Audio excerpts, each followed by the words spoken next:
Teenagers look to rebel in many ways, smoking, drinking, and staying out late. And some of the new trends are extreme. Millennial generation expert Chelsea Krost is with us this morning to talk about this drunkorexia. Drunkorexia. It's a term coined by the media, but it is seen as a recent trend.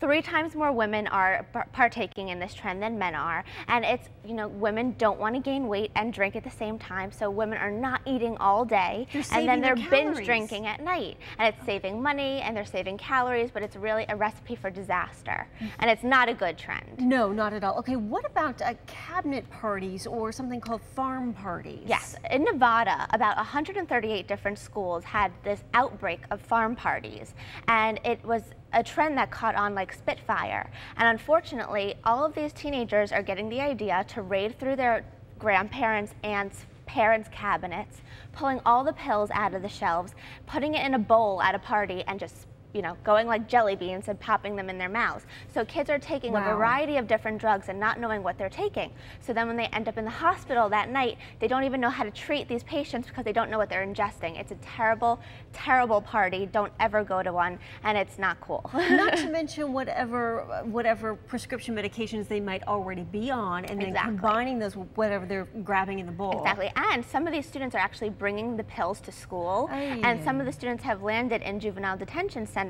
for illegal substance abuse. Okay. So it's not good.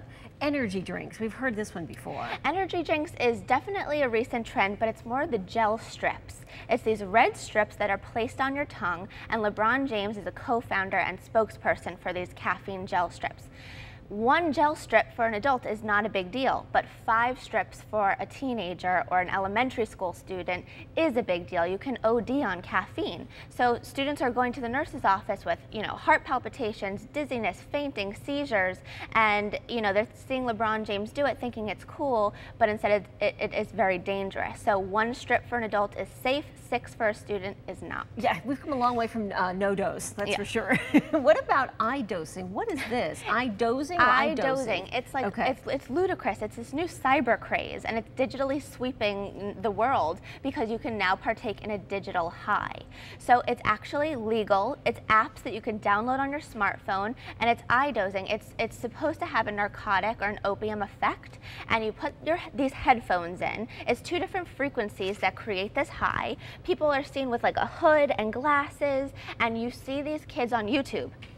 Type it into YouTube, there's so many people going on their eye dosing trips, and they're scared out of their mind, they're scratching their skin, they're yelling for help, and it blows my mind that people want to try this. Yeah, no kidding. But it's illegal and something that's accessible to students. Wow. Chelsea, well, thank you so much. We've come a long way from light as a feather, stiff as a board, for sure. For more information on Chelsea, you can just check out our website. We will link you up to all of her information.